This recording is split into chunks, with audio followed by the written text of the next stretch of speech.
Hey, Curtis. Hey Oz, What movie are you wrapping up Rep Title Month with? we're wrapping up Rep Title Month with a combination of Steve Irwin, Splash, and Australia, all with a heaping dose of Knives Out.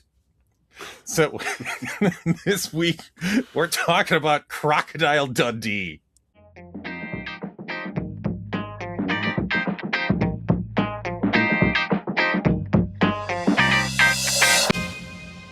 Nicely done. Knives Out. Yes. I didn't see that coming. That was Yeah. very, very astute. Yes, and as we were just chatting pre-show, I forgot to put a movie marriage together, so that was my on-the-fly movie marriage. Very good. Very, very good. Welcome Thank you. back, listeners and viewers, to another week of Let's Talk About Flicks, the podcast where we take a monthly theme. This month we are covering movies with reptiles in the title, otherwise Rep Title Month. Rep Title Month. I'm one of your hosts, Oz. I am the other host, Curtis. And before we get moving along too far, we want to give a shout out to our favorite mates, Don Yep. S., Aaron A., Mady K., Melissa L., Colin K., and Lyle M. Thank you one and all for your patronage. Thank you. And thank you for sticking around through Yeah. Rep Title Month. Rep Title Month. It's been a fun month. It has, yeah. It's a wide variety of genres. We've had Gator, we've had Snake Eyes. What was the other one? We had Cobra. We started, Cobra. how could I forget Cobra? Yeah. Again, none of those movies involve reptiles in any way, No. shape, or form. No. Then, until now. Yes, so you could argue this is the only rep title that actually has reptiles Yeah. in the movie. Yeah. And really, it's just a couple. Like, Yeah, just a couple sequences, and that's yeah, really it. It's just to demonstrate where we are in Yep, the world. that's all. And the Outback, the Australian Outback. That's where we are. The Mhm. very, very small country of Australia. A teeny tiny country of Australia. Everybody knows each other in Australia. It's so easy to get around. Exactly. There's no roads. You just go. You just walk. You just Where go do you for go? a walkabout. You just walk about. You go walk about the whole You just country. walk about. That's all you do. Yeah. It's local. Everyone's a local, Australia. Yeah. Like, subscribe, do all that stuff you're supposed to do. Check out the website, let's talk about flicks.com, where we Mhm. keep all of our history. So Yes, great stuff there. Yeah, Yeah, Oz does yeah. a great job maintaining Thank that you. website. It looks great. Easy to find things. Go check it out. yeah, appreciate it. So Crocodile Dundee. Mm-hmm. Oscar nominated Crocodile Dundee. Was this movie Oscar nominated? What was it? What was it Yep. nominated for? I didn't get Writing. that far. Writing. Seriously, Yep. this movie got Oscar nominated for writing. Uh-huh. Yes, it did. Yes, it did. This movie, again, as we were talking pre-show, this movie, of the 250 plus movies we've covered so far, this movie has arguably the simplest plot of everything that we've covered. This was nominated for Best Original Screenplay, both for the Academy Awards and BAFTA. It was The nominated. Brits loved it.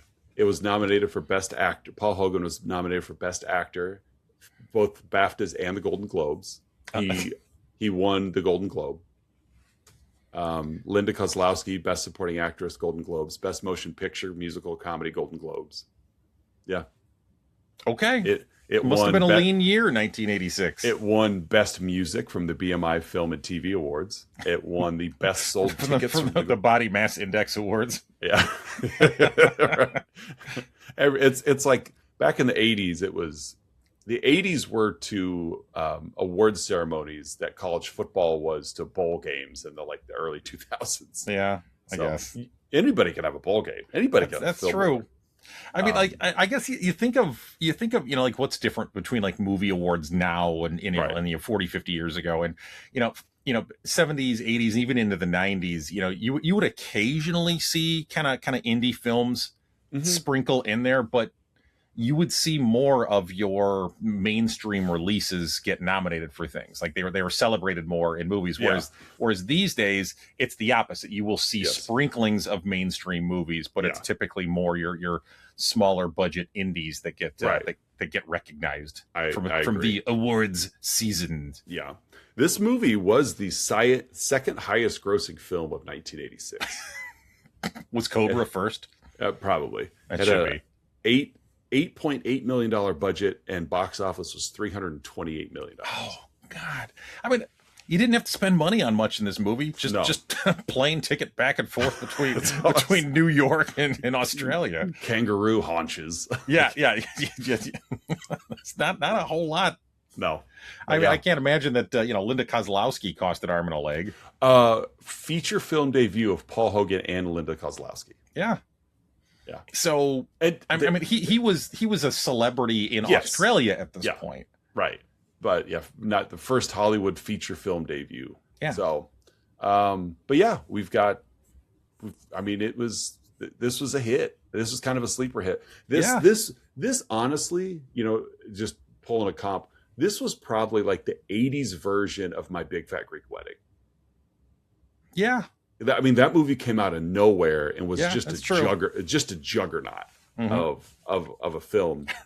Also involves regional culture with the Greeks. Yeah. And so that's kind of that surprise nobody saw it coming hit. But yeah, this Oscar nominated, unlike Barry Gordy's Last Dragon, this one actually is as opposed to Barry Gordy's The Last Dragon, which was not Oscar nominated. Thank you, Patreon subscriber Melissa L.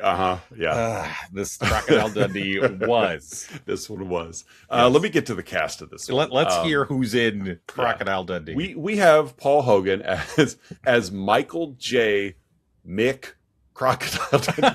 He's got two nicknames. He does. Michael, aka Gerard. Yeah. He's Michael J. Dundee, but he also goes by Crocodile Dundee, but he also goes by Mick Dundee. So it's Crocodile is short for Mick, which is short for Michael. He must have two middle names. Maybe his middle name is J Crocodile, and the J is just Saya, I think. Hockodile. Yeah, exactly. It's a silent J. So he's our lead, our bushman, our outback man. Not to be confused with Luke or Butch of the Bushwhackers. No. He's not a bushwhacker. Unfortunately, the late '80s WWF tag team, the Bushwhackers, were not involved. Yeah. I'd like to think that their scenes just ended up on the cutting room floor. I'd like to think that if the Bushwhackers were in this movie, like Donk would have been the third Bushwhacker. He would have been like the Crush of Demolition. He would have been the Donk. Luke and Butch and Donk. Bushwhacker. Linda Kozlowski plays Sue Charlton. We find out later a nepotistic journalist. That early on you're just led to believe that she's just a great journalist, but no, Daddy runs the paper. So she's our female lead. We see John Mellon as Walter Riley, as Walt. He's like Mick Dundee's agent, bookie, manager, business partner, something along those lines. Has a bigger role in the sequel. I do. Yeah. It's been a long time since I've seen this one. Even longer since I saw the sequel. I don't think I've seen. Maybe I have, but yeah, it would be a brand new film to me. Yeah. So those three are, well, Mick and Walt are kind of our Australian cast. Yeah. Sue, and we've got her man at home, Mark Blum playing Richard Mason, he runs the paper for Daddy. He's 80s yuppie villain. Very much so. And he's not even really a villain. There's no real villain. Like, he does villain. He's villainous, but he's not really the villain. And they even play it up as he's drunk, and you could argue he feels emasculated too, to a degree. I mean, not that the things he says valid, but just he's in a position of like, my woman just went and spent all this time in Australia and brought him home. But I don't want to get on the plot because I just gave it away. That's really the whole plot of the movie, by the way. Reginald Vell Johnson, yes, Gus the limo driver. Yes, we got Reginald Vell Johnson in this movie. A post Ghostbusters, pre Family Matters. Yeah. So he's in here. Other names, actors don't matter. I'm going to drop other names. We've got a Nev, Duffy, Donk, Nugget, Bert. Like those. It's like you're just making. Yeah, sorry. Finish your thought. No, those are the Australians. Yeah. It's like you're just making sound effects. Right. Yeah, onomatopoeia is how you name your children over over in Australia. Yeah, like the next time I fall down a flight of stairs, I'm gonna go donk. Buff. Nugget. We have let's see here.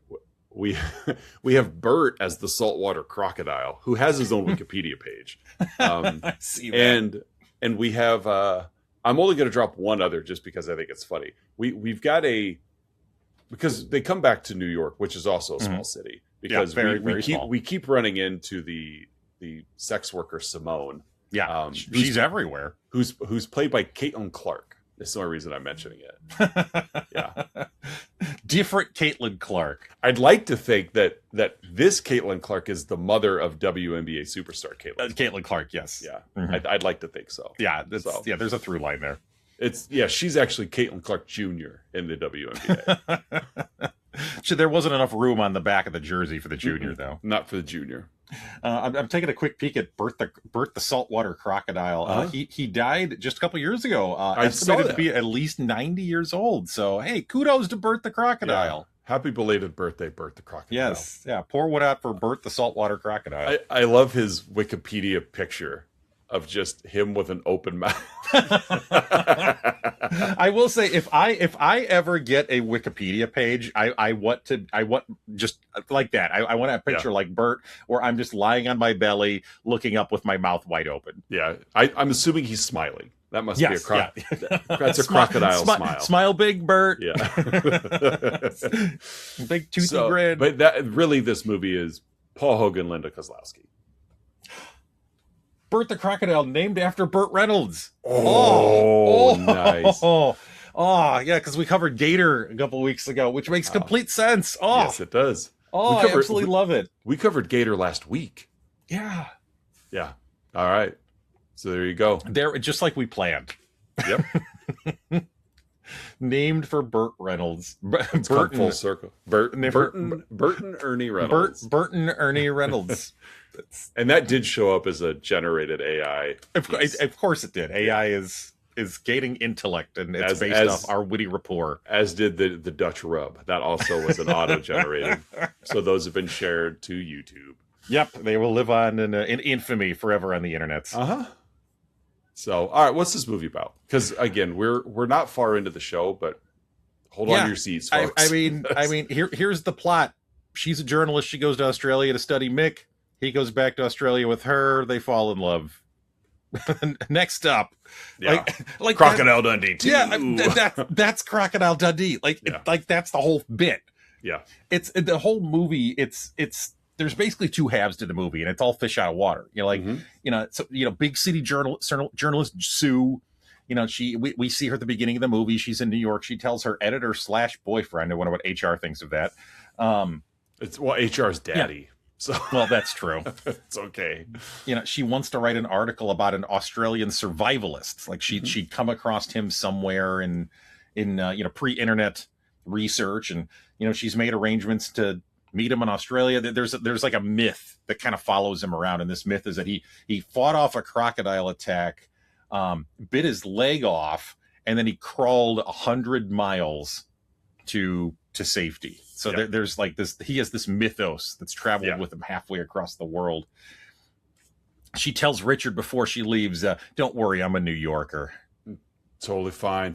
Mm-hmm. Yeah, totally fine. Don't worry, I'm from Kankakee County. Right. Don't worry. I'm a country mouse. I will say this past week, again, for those unaware, I am a high school, college, and career counselor. It's my job to help kids figure out what they might want to do, and then senior year act on those things. That's like kind of the shortest description I could give of my job. And this past week, I've been in a lot of senior English classrooms, just kind of helping them, kind of setting the tone, and of course going over the to-dos, like here's what you do when if you're thinking this, here's what you do when if you're thinking that. And I like to start when I'm with seniors. I show them a Google map of my hometown of Grant Park, Illinois. The town I work in is about 30,000 people or so. and I show them my teeny tiny hometown of 1,200, and I have them guess like how many stoplights are in Grant Park. You know, how many restaurants with a drive-through are in Grant Park, and so don't worry, I'm a New Yorker. Don't worry, I'm from a tiny, small farm town surrounded by cornfields on four sides, as are you. I am. Yep, I am. Don't worry, I'm a New Yorker. Don't worry, I'm from Monmouth. So we get opening credits as she's on a helicopter. She's in Australia. She's getting flown to the Outback. She's greeted by Mick's, business partner, agent, best friend, mentor, hype man. There you go. MC. Yeah. Walter. I will say, and my apologies if I'm stealing a bad from you for later. I wish we got a little bit more Walter in this movie. No, you're not stealing a bad. I agree. I like Walt. Yeah, and you do get more of him in Crocodile Dundee too, because most of that movie is set in Australia, where like you start as opposed to this movie where you start in Australia, then you end in New York. It's the other way around. You start in New York, you end in Australia. Right. A little more action in the second one as well. Yeah. Well, I'm sure. Well, and wanting more Walt and getting it in a sequel is probably a lot like watching Andrew McCarthy, Kim Cattrall's Mannequin, and falling in love with the Hollywood character, but not getting enough of it, and then watching Mannequin 2 on the move and getting a lot more Hollywood. Yeah. So watch the sequel if you want more Walt. If you want more Walt, check out Crocodile Dundee 2. If you want more sidekick, catch the sequel. Yeah. So basically, like, she meets him. She, Walt brings her to this, Outback bar. It's exactly what you think an Outback bar would look like. Yep. Mick is throwing a knife across the room. He from grabs outside. Yeah.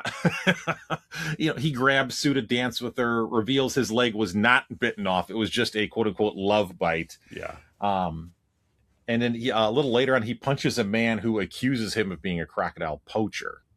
Like, he has a reputation to maintain. That is one thing about the Mick character, is that he's very ethical. Yeah. He's very moral. He really is. Yeah. He's a very honest person. Sometimes a little naively honest, but well, and we get this weird, like, he's fun loving as well. Like, we meet when we meet Donk, he's running this game where I can take your punch. I'll hold a mug of beer above my head, and no one can make me spill a drop. Until Mick does, and Mick doesn't punch him. Mick kisses him instead. Yeah. So I don't know why other events later in this movie would have been so disruptive if he's open to kissing men, but whatever. Yeah, we'll come back to that. So they drive to the Outback. Mick says he doesn't really know how old he is. Like, she asks him, how old are you? And he doesn't really know. Yeah. He was raised by the Aborigines, in the Outback. He's very much one with the land. Yeah. A very, he's kind of a spiritual person. That's the word I was going to use. Yep. It's, religion doesn't come up in this movie, but, he's very spiritual. There's, a balance and a harmony with the land and with the locals. And it would be a lot of what you could say, like your stereotypical, like, Native American belief system is in the States. Yeah. Let's see. So he says he was once married, but his wife left him after he went on an 18-month walkabout, which is quite literally almost like a pilgrimage in a way, but without a destination. It's like a quinceanera. It's exactly like a quinceanera. Or getting your driver's license. Yeah.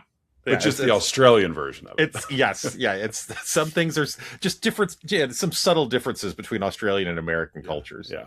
Well, I guess in some way it's like each of these, like, for lack of better terminology, these non-Christian type cultures, where you've got this set, like, because even like the Amish have this where you get this year, I can't think of what it's called, but you get this year of non-Amish freedom to go see, like, and if you come back, then you deserve to be here. But go have your fun, get it out of your system, and then build barns. Like, and it's a very un-American practice.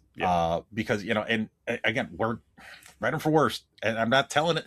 This is not news to any Americans listening and watching this. We are very capitalistic, both for better and for worse. And I'm being as objective as I can. And, we don't take time off in America. There's other cultures, other first world cultures where, that's more valued and encouraged by employers, by governments. And we work. That is again, for better and for worse, a very, very part of our industrious nation, literally and figuratively. And if you're curious which countries they are, just look up World Happiness Index, and the ones above the United States are the ones that we're talking about. You're not those wrong, countries.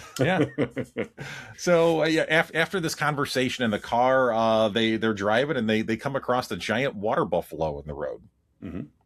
And for the first time, I guess outside of the bar, we really kind of see what Mick is capable of, and just kind of how he really is sort of one with the land and one with his surroundings. And he uses a technique that I often try to use more unsuccessfully than not with my daughter, which he calmly walks up to it and he kind of puts out his pinky and his thumb and just kind of goes, like right kind of in like across the bridge of the nose of this water buffalo. It's good. It's important though if the subject is drugged prior, like this water buffalo was. I read that in the trivia. Clearly. If you can drug them or train them prior, this works a lot better. Maybe that's why it's not working on my daughter when I do. You haven't trained her. I haven't trained her or drugged her. So that's what I'm doing wrong. Thanks, Mick Dundee. Thank you. Solution.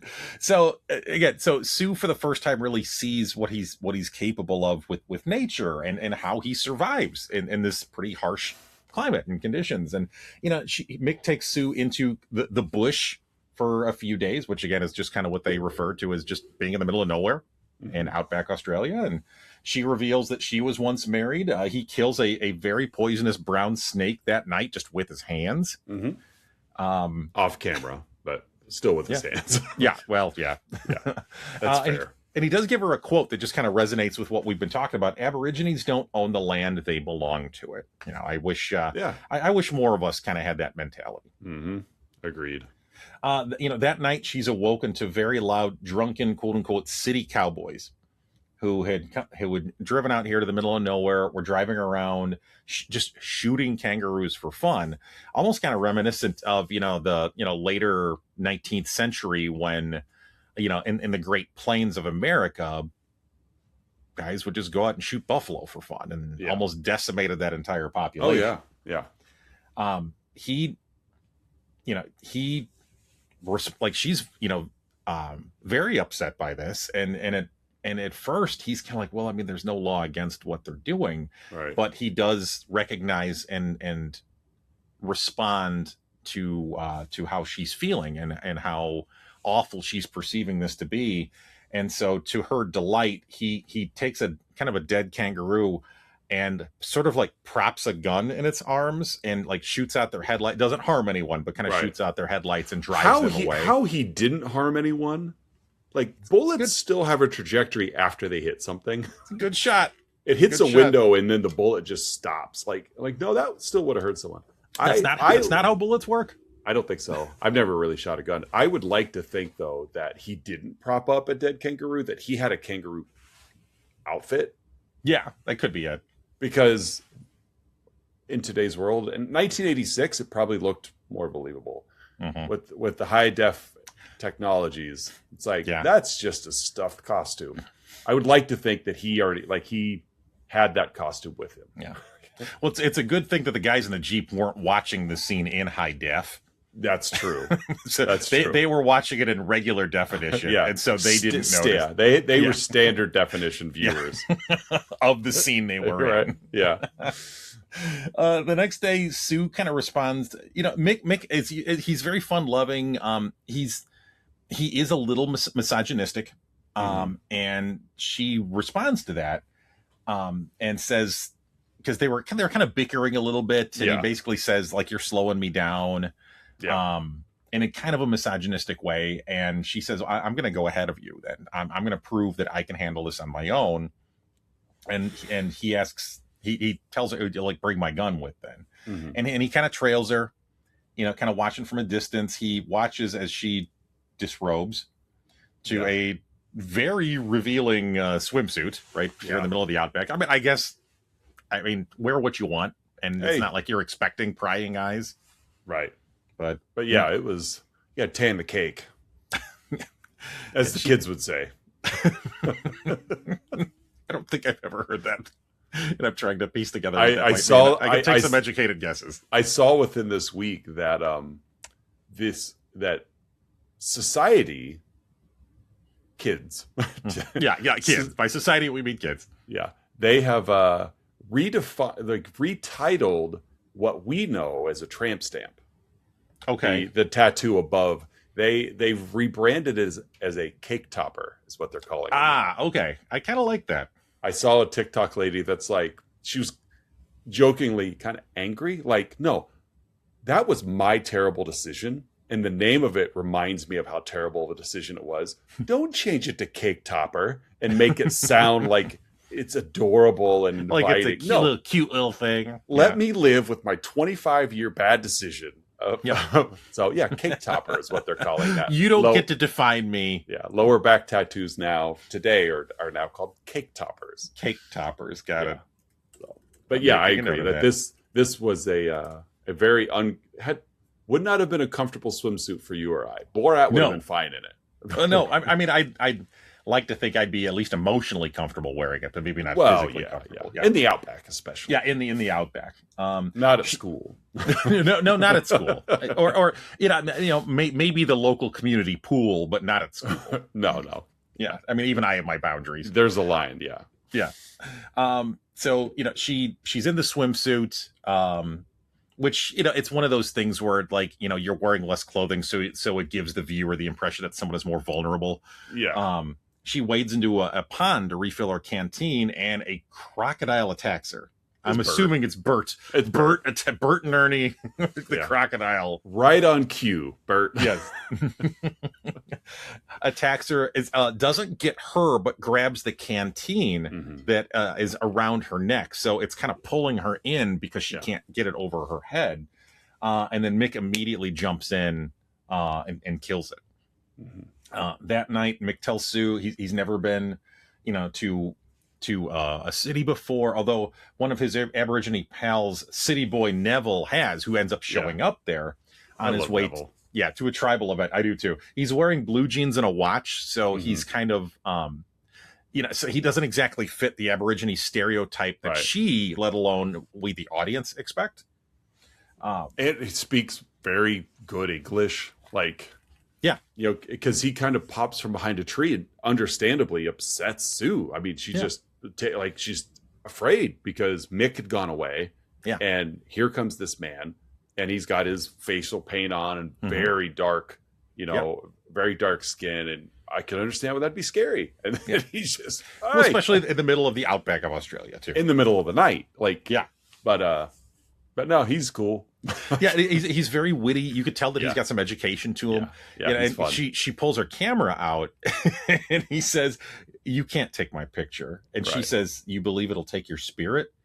No, lens cap's on. Yeah, literally, you can't take my picture. Yeah, you can't do it. And she immediately jumps to this spiritual sense of, I want to respect your beliefs, and he's like, "No, you just can't do it. No, you can't." The lens cap is on. So Sue watches, and that is why this movie was Oscar nominated. That right there, it was that line that put it over the top. The layers of humor amongst all the romance. Such a balancing act. It is a lot of delicate script writing went into this. So Sue watches Mick Neville and others participate in a tribal dance. As their relationship builds, she invites him back to New York City for her story, and possibly more. They end up kind of having they gaze longingly at each other, and they end up kissing. I don't know if it's inferred if anything else happens, but the music switches too. That's one thing that this movie actually does a really good job of, is if you're missing the romantic cues between those two, the music will let you know. because they've got its own little love theme that they trickle in. Mm-hmm. Just like last week when Burt Reynolds laid eyes on Lauren Hutton. Yep. Mm-hmm. Not only did we zoom all the way into his pupils, but all we knew. The way in. So we switch locales. We go from her being the fish out of the water in Australia to him being the fish out of water in New York City. So, Sue tells Wally, I want you to bring Mick to New York City. The paper will pay for it. Mm-hmm. And then we see Mick nervously on a plane. We see the Twin Towers because it's 1986. Richard picks them up and immediately he starts kind of poking fun at Mick. Mm-hmm. Just kind of poking fun. He's in the position of privilege and authority here. Mick is trying to navigate an escalator. Mick asks limo driver Gus Lavelle Johnson what tribe he's from because he's black. He has darker skin. He assumes he's from a tribe. He's never been outside of Australia, let alone in any kind of urban population, let alone New York City. Which there was a fun exchange as Sue and Richard were like, there's 7 million people that live here. And he's like, 7 million people that live together. This must be a pretty friendly place. Like, yeah. Because that's what he's used to. That's the common sense of like, well, why would you want to live with 7 million people unless you all got along? Yeah. So, she drops Mick off at the hotel. It's an absolutely massive room that she has for him. It's a little ridiculous. Yeah. He's, we get a fun moment. He's trying to figure out what what a bidet is and how it's used. We get, as I put in my notes, kooky fish out of water music. Yes. As Mick, kind of greets and just chats up random people on the street. Sue and Mick meet Richard at a very fancy restaurant. And you get the idea, Richard kind of planned it this way just so he could keep, one-upping Mick. And, and he keeps mocking Mick's simpleness. New York City, or New York is no place for a country gent, as he's picking up on Richard's rudeness. He's not dumb. He knows what Richard's doing here. Yeah. And that is the big difference. He's ignorant, but he's not dumb. Yeah. And so, and he sees what's going on. He's uncomfortable with Sue and Richard flirting. Mick distracts Sue and then ends up punching Richard. Mm-hmm. She rebukes him later. Mick calls Richard a lemon. Yeah. He's not wrong. No, he's not wrong. He goes to a bar. He's impressing the locals with his Australian antics and anecdotes. Outside, he chats up a couple of prostitutes, punches out their rude pimp. The next day at the hotel, Sue kind of playfully walks in as Mick is taking a bath, notices he's been sleeping on the floor. He doesn't sleep in a bed. When they were in the Outback, he literally just laid down on the ground. He didn't even have a sleeping bag with him. He just kind of took his hat and put it over his eyes. Yeah. Yeah. He subdues a perch snatcher by throwing a can of vegetables and hitting him in the head. Right. Like it's that kind of stuff. You'd probably throw out football quarter mile. Quarter mile, yeah. He Uncle Rico'd that guy. Yeah. I started watching, for reasons yet to be revealed, I started watching Hot Fuzz last night. And there's a very similar sequence where... Yes, there is. Yes, yeah, guy's running away. Nicholas Angel. Nicholas Angel. Did you see his arse? Nicholas Angel. At a party, Mick... we'll come back to that. They're at a party and things happen. And... he fends up that night. Well, they happen at the bar first. Yes, there's thing. Well, I'm sure one of us that's going to come up. It's yours. I left it for you. At another party, they're chatting up people. With Sue. Later on afterwards, he fends up muggers. We get the famous. A mugger walks up to him, kind of pulls like a switchblade. Yeah. With like a 3-inch blade, 4-inch blade. Yeah. Something that's definitely going to do damage. You don't want to be cut by that. And then Mick, of course, who's just cool as a cucumber. I think that's a knife. That's not a knife. And he pulls out his... Yeah. It's like he's unsheathing a sword. Exactly. He pulls his saber out. Yeah. his lance. Exactly. That's a knife. That's a knife. Giant Bowie knife. And then carves up the guy's coat. Because not only can he control the trajectory of a bullet, he also... is great with a blade. Yes. Yeah. No vital organs were nicked. Nope. So Mick and Sue kiss again, more passionately this time. Mm-hmm. Sue, Richard, and Mick go to Sue's father's place for a party. Of course, he's very wealthy, and Mick subdues the guard dog, similar as to how he did with the water buffalo. At dinner, Richard proposes to Sue. She doesn't say yes. Like, she literally does not verbalize a response, but everyone just kind of assumes she's in. And so they start celebrating. We get sad music cues. Yeah. As the camera cuts back to Mick, and then Sue looking at Mick. You know, forlorn, Mick has Gus take him to Times Square. He talks to the prostitutes again. Jumped by the same pimp who's also brought some buddies this time, but Gus hits them with the limo. So yeah. Good for you. And one of those scenes we've talked about last week in Gator, we've talked about it, you know, like even with Lost Boys, kind of come full circle here of Mick had just gone for a walk. You know, like, yeah. How did Gus know he was in that alley at that time? Yeah. And needed to run people over with his car. Yeah. Spidey sense is tingling. Exactly. His Reginald Vell Johnson sense. Yeah. The next morning, Sue calls the hotel, told Mick's checked out. Mick told the doorman he's going to go on a walkabout across America. Yeah. You know, he needs to find himself. He needs to find his purpose again. And he's clearly disappointed and let down by what has happened and what hasn't happened with Sue. And so Sue gets there. The doorman says Mick, he was going to the subway, and she runs there. We get this tracking shot of she's running, I think, from right to left, you know, does the bit where she stops and takes off her heels, and she's sprinting down the sidewalk. You know, the music is swelling. I'd like to think that this scene inspired all the Black Panther running scenes in the Avengers movies. They did, all of them. Where the camera can barely keep up with the pace because of how fast. I'd like to think that this is where it started. The cinematography influence that Crocodile Dundee had on the Marvel Cinematic Universe cannot be overstated. Yeah. We get a fun bit. She arrives to the subway station, and it's packed. Like, it's just people are shoulder to shoulder in there. I don't know what's going on, but like, people have places to go in New York City, and it all funnels through this subway station. Yeah. And so she can't get to him. She sees him, but he's on the other side of hundreds of people. Mm-hmm. And so we get like a game of telephone where, like, she yells to a guy who yells to another guy who yells to Mick not to leave. You know, she loves him. Mick ends up basically crowd surfing over these hundreds of people. They embrace. We get a freeze frame, and credits roll, Oz. And that is 1986's Crocodile Dundee. I just took 20 minutes describing something that could have taken about 20 seconds. Yeah. But stuff happened. There's enough stuff and enough things to talk about. Well, yeah. This movie's 40 years old, Oz. Yeah. At the time of this recording, 40 years old. Yes, it is. All right, folks. At this point in the show, Oz and I give our own unique rating about the movie we've been yapping about, 1986's Crocodile Dundee. Oz, how would you rate this flick?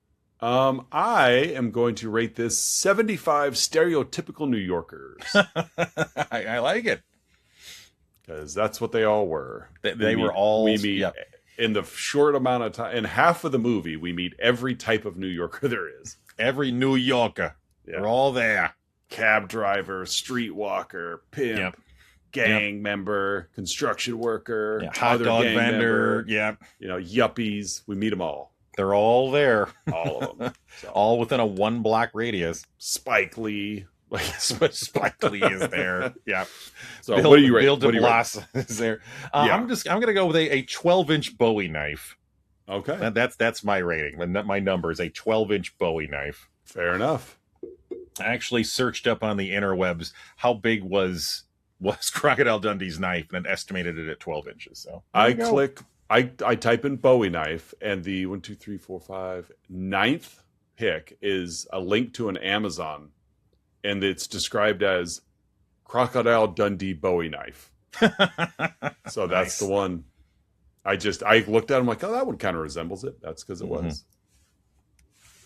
All right, folks, every week, Oz and I scour the interwebs searching for unprofessional reviews that tickle our funny bones, and we hope they tickle yours as well. In this week's edition of Outside Insight. Oz, my friend, what is your Outside Insight? As always, it comes from Letterboxd. It is from Alice Stower, left 2014.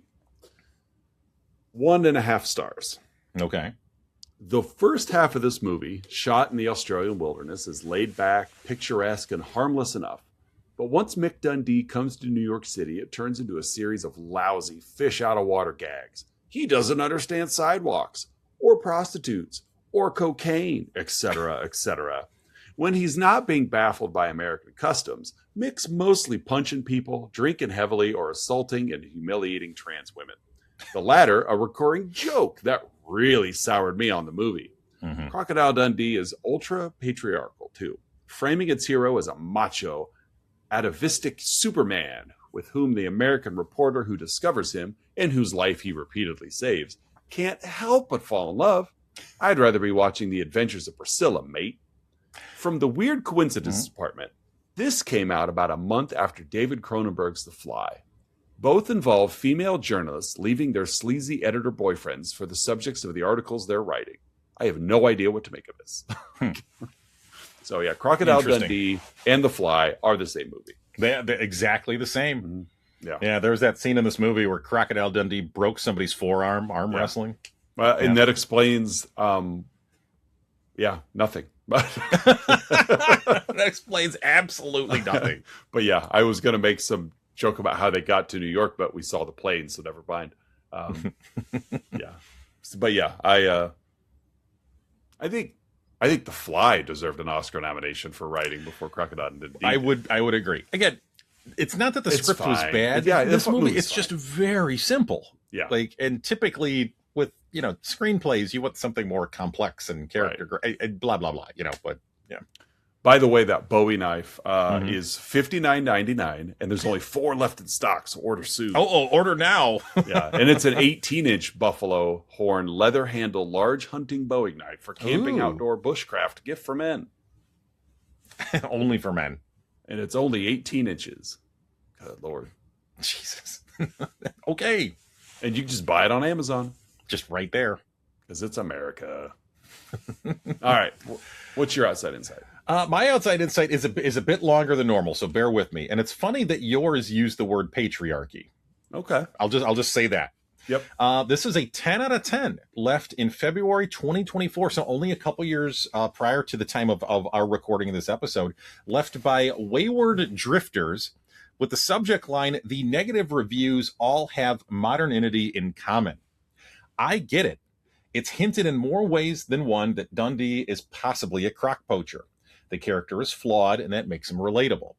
I've read all the negative reviews, and they all have one thing in common: modern audiences. The negative reviews are largely stemming from a bunch of thin-skinned people who can't just allow themselves to be entertained.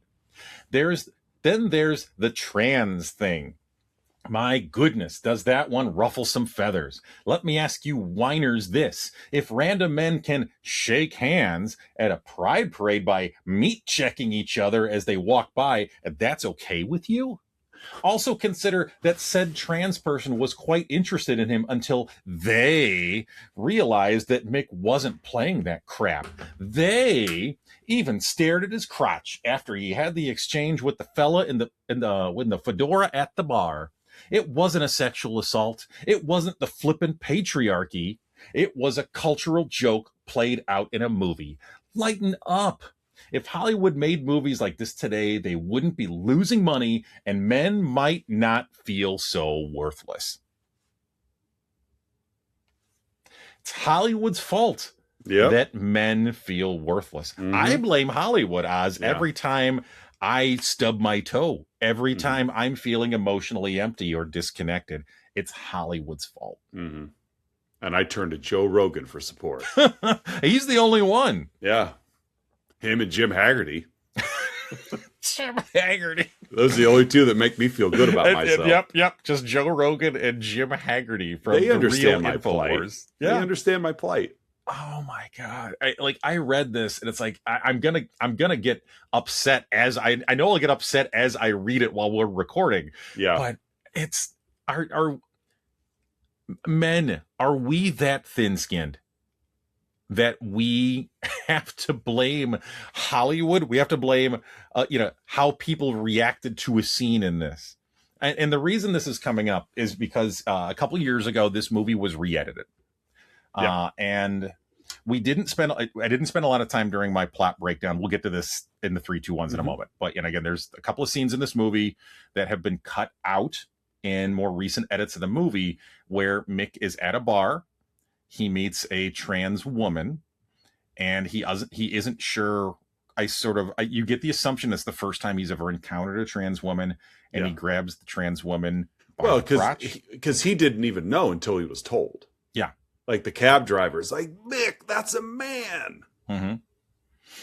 Yeah, I thought about putting Priscilla, Queen of the Desert, in my movie marriage, but I didn't want to associate the two movies together like that, I guess, because Priscilla's an awesome movie, which I do have a feeling at some point Patreon subscriber Melissa L will probably bring up.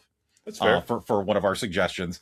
When she's out of Muppet films. Yeah, when she's out of Muppet and Chris Elliott films. But I mean, we could go on and on this topic. The loneliness epidemic, how men are just so desperate for connection that they basically find each other through quasi cults or quasi gangs. The 3%ers, all of these things. It's all men seeking connection and seeking validation. But it's Hollywood's fault. Yeah, and I think it's because we've had it, quote unquote, so good for so long that everybody else that we've been victimizing is tired of being victimized. Yeah, and they're standing up, and then we're looking around, like, whoa. But that means I've been doing something wrong, right? And I can't admit to that. Yeah. There's no self-reflection. It's just, whoa. Why don't you guys like me anymore? I mean, I thought you liked staying home and just cooking. I thought you liked being called the B word. Yeah. I mean, I'm used to it. I'm not changing. Yeah. You should, let's all just stay where we were. Let's go back. Yeah. Go back to simpler times. Yeah. Let's just do that. Here's your apron. Yeah. God, but you can only, gross. What do you mean? What do you mean you don't want my permission to be happy? Like, come please. Stupid movies. Yeah, stupid Hollywood. Why do you got to make me think my own thoughts? Gosh darn it, Hollywood. Quit proving their point. Go back to Yeah. Go back to proving my point, not theirs. I just want life to be like Cobra. Come on. I just want to be Sylvester Stallone in Cobra. Let me be Cobra. Yeah, it's okay. Because even when I was then, I couldn't be him, and I wanted to be. Deep cleansing breath, Oz. Yeah. Which brings us to the Let's Talk About Flicks signature segment, the moment in the show you've all been waiting for, the 3, 2, 1, in which Oz and I each share 3 goods, 2 bads, and 1 about this week's movie, Crocodile Dundee. I blanked for a quick second there. I almost said Priscilla, Queen of the Desert. Crocodile Dundee. Hey, Oz, what are your 3 goods? My first one is I really enjoyed the double fish out of water. While this movie really doesn't have much of a through line plot, no, it doesn't. It's observational.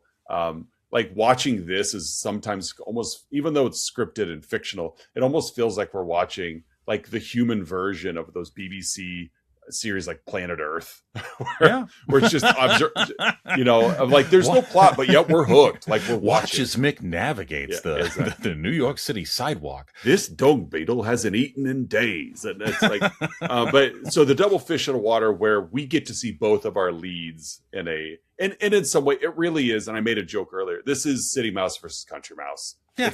It's that book, and so I like that. My second one, I really enjoyed the pacing of this. They start us off with a phone call of saying, Mick Dundee, guy got, et cetera, I'm going to Australia.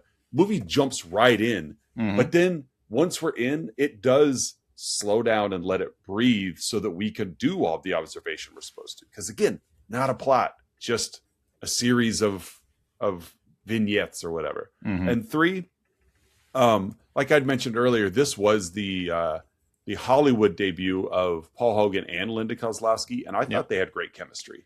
Yeah. As a matter of fact, they reunited. I was looking at her Wikipedia page here. They reunited in Crocodile Dundee 2. They got married in 1990 and divorced in 2014. They were married for 24 years. Wow. And they have a child together. But yeah, they met here. reunited in Crocodile Dundee 2 in '88, and got married a couple years later. So I really liked their chemistry, and I thought it played well. I would not have guessed this was her first movie. So those are my three goods. What do you got? My first good, I'm going to kind of just build off your last one there, and that is just the beginning in Australia. It's their relationship is earned. Mm-hmm. It's not all roses all the time. Yeah. She picks up on his misogyny, and there is a fleeting moment of mortality during when Bert the crocodile attacks. Yeah. But I felt like it was earned, like the moment where they're kind of swimming together in that lagoon. Like it felt real and it felt genuine.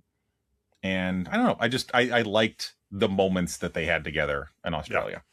Yeah. There's an excellent movie called Walkabout. It's a Criterion film. I covered it. 1971. I think it's Peter Weir. Yeah, I mean, it sounds like a Peter Weir kind of thing. No, Nicholas Roeg. Okay. And it's got its problems. It's got a literal, like, Jenny Agutter from Werewolf in London. Werewolf in London. She's an actual, like, 15-year-old girl in this, but she and her brother end up stranded in the Australian Outback, and then they befriend an Aboriginal boy who's on his walkabout. And so he helps them survive, and it's not romantic at all, but it does have its problems, as like 15-year-old Jenny Agutter is nude several times in the movie. Because of the source material of, it's a walkabout. And so it's a beautiful film. It really is. It's got that stink on it, unfortunately. And it is uncomfortable to watch when you know that fact. It's like, oh, I want to look away. Edit this one. But I'm with you on that whole, like, earned relationship thing. Yeah.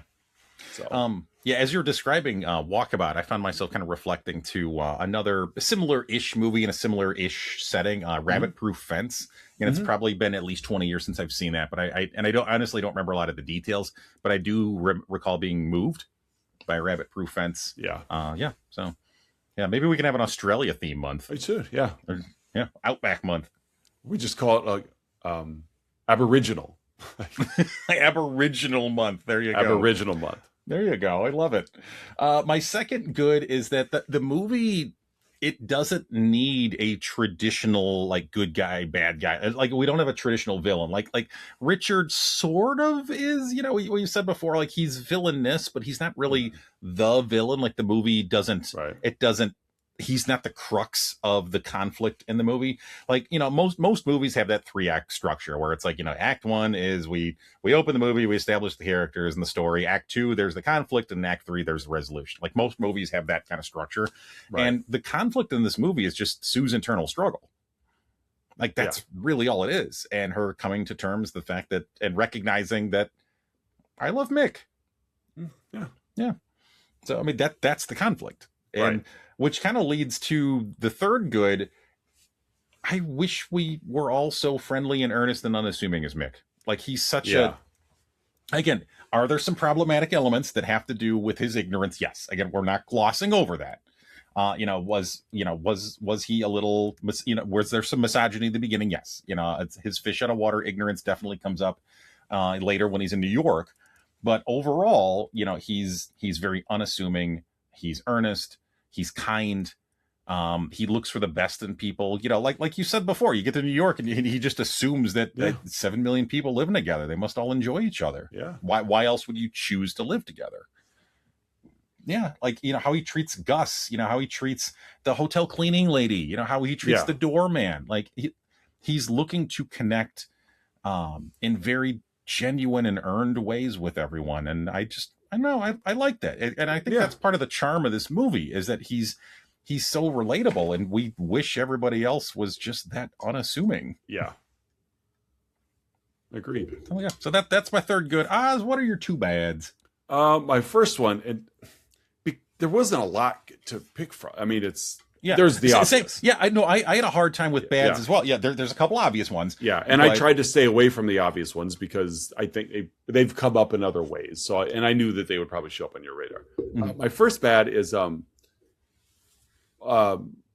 Sue makes a comment later in the movie about he's like a Tarzan, and then he smiles and beats his chest like Tarzan.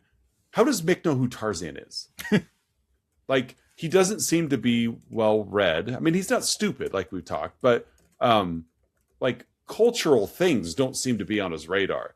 In the hotel, he made a comment that the TV's there, and he's like, "Oh, I've seen TV once." And he turned on the TV, and I Love Lucy's like opening title scene was on. Yeah. Which must have been what he watched before, because he saw that and he goes, "Oh, I've seen this already," and turns the TV off. Like, but yet he knew who Tarzan was. Yeah. So that to me was just like, it seemed like a break in the consistency. And the other one, and this was just a larger one.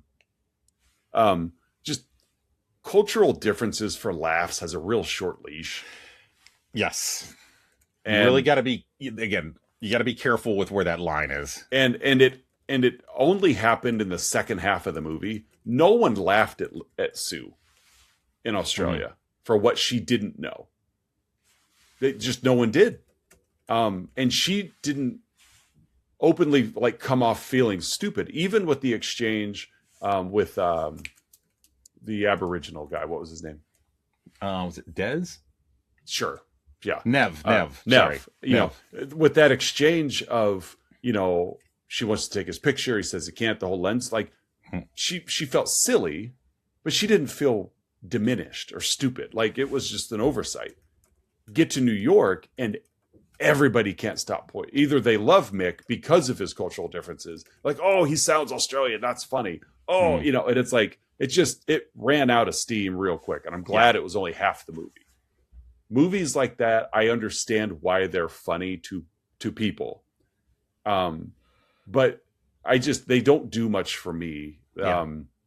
Like a movie like Blast from the Past, where Brendan Fraser's in a bunker for until he's like 20, and then suddenly the world's changed. Like that's what that whole movie is. Yeah. Well, that's why Splash was in my movie. Yeah, marriage, of course. Because she's a literal fish out of water. Yeah, yeah. And so that movie is saved by Tom Hanks and John Candy. Yeah.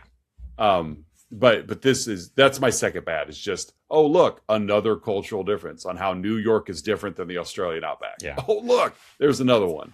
Yeah. After the sort of novel, because he was a novelty to the New Yorkers. Like, look at this novel we have walking around, and he's different. He sounds different. He looks different. He acts different. Ooh. And then after the novelty wears off. Right. And those that spent more time with him, like the doorman, Gus, like those who were around him more, they genuinely accepted and absorbed just how genuine of a person he was. Yeah. And so that, it was nice to see in those instances, the novelty was kind of pseudo replaced by comfort level. But for the drunk taxi driver, and the prostitutes and just some of those other people he kept bumping into in New York, you're right. It's just the novelty of, oh, look.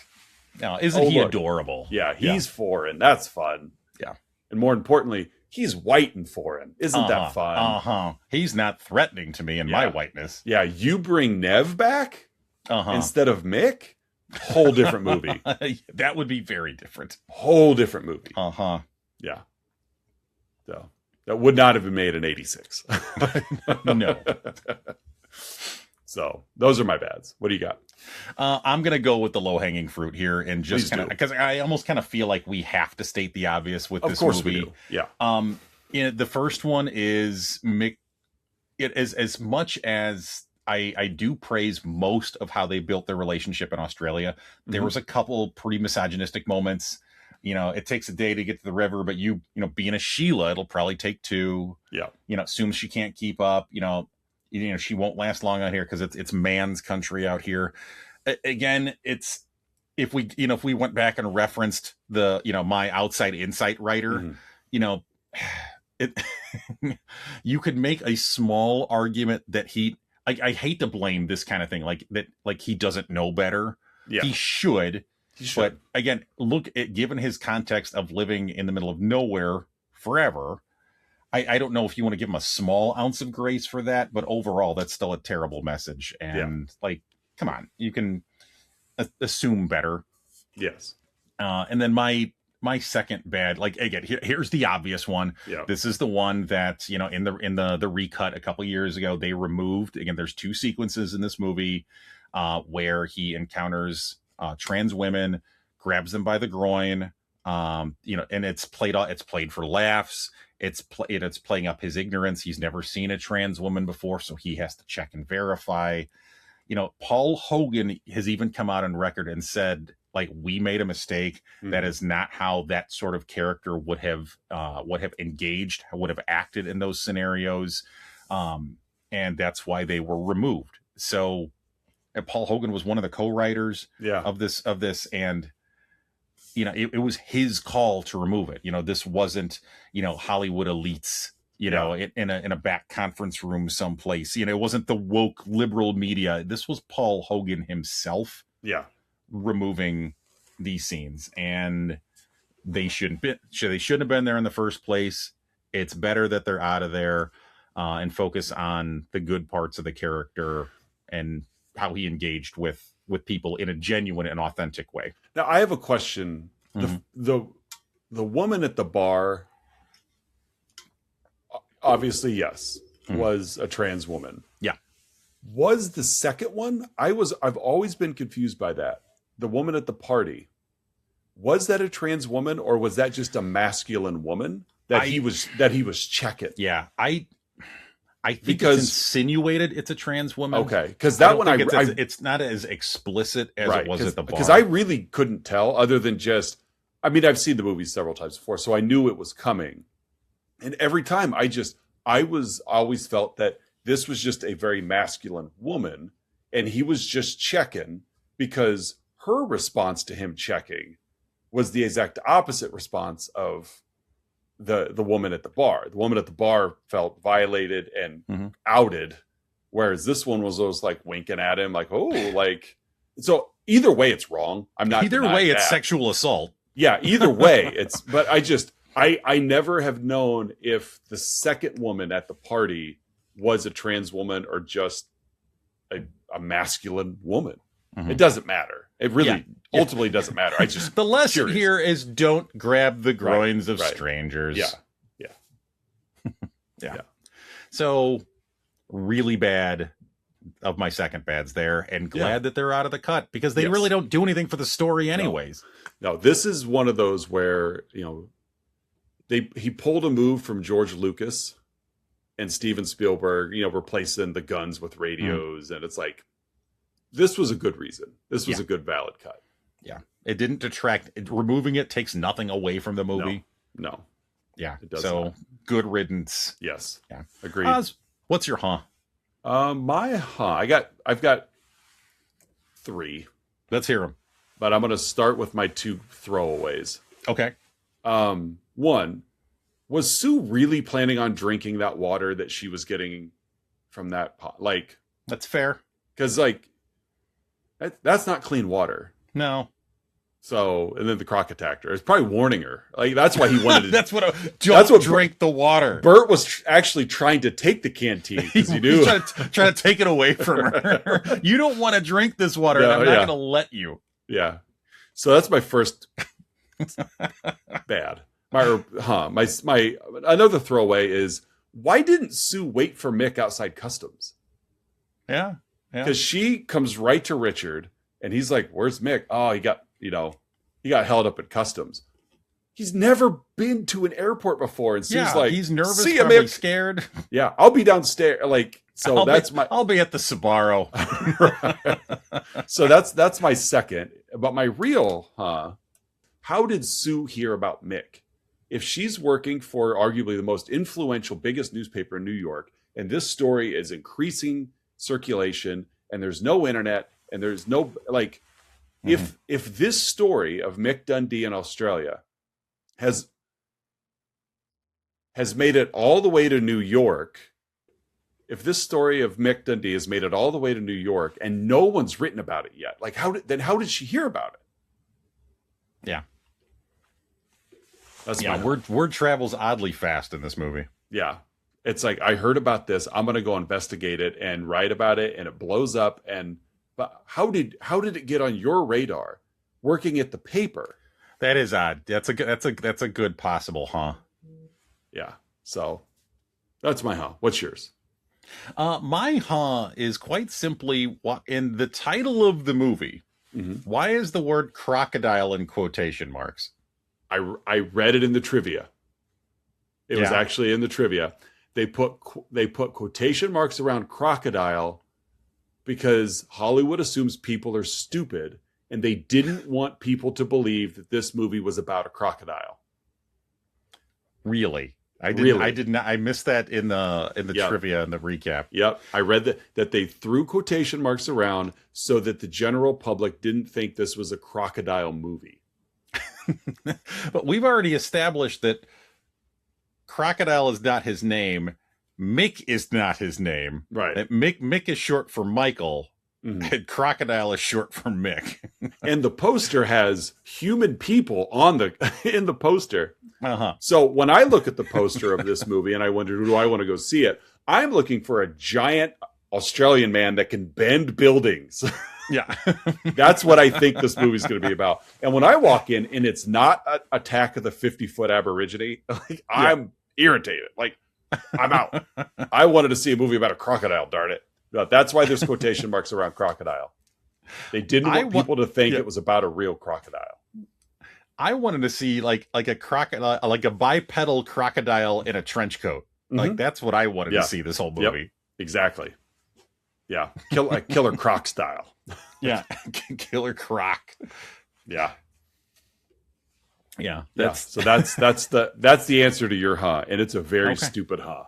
Like, not yours, but just like the reason is like, that's really, because we assume people are stupid. We better save people from themselves. We don't want them to waste their $1986 on a movie about it. We don't want them to be angry that they didn't see a reptile. I wanted to see a reptile make out with Linda Kozlowski. When I saw Crocodile Dundee, I was hoping it would be a Bertha Croc movie. I just thought he'd have a bigger role. I thought this movie was going to be about Crocs, the footwear. from Dundee, Illinois. Yeah, from Dundee, the manufacturing center of Crocs. Right. Darn it, on the Paul Hogan vehicle. God, this movie is lying to me. Yeah, again.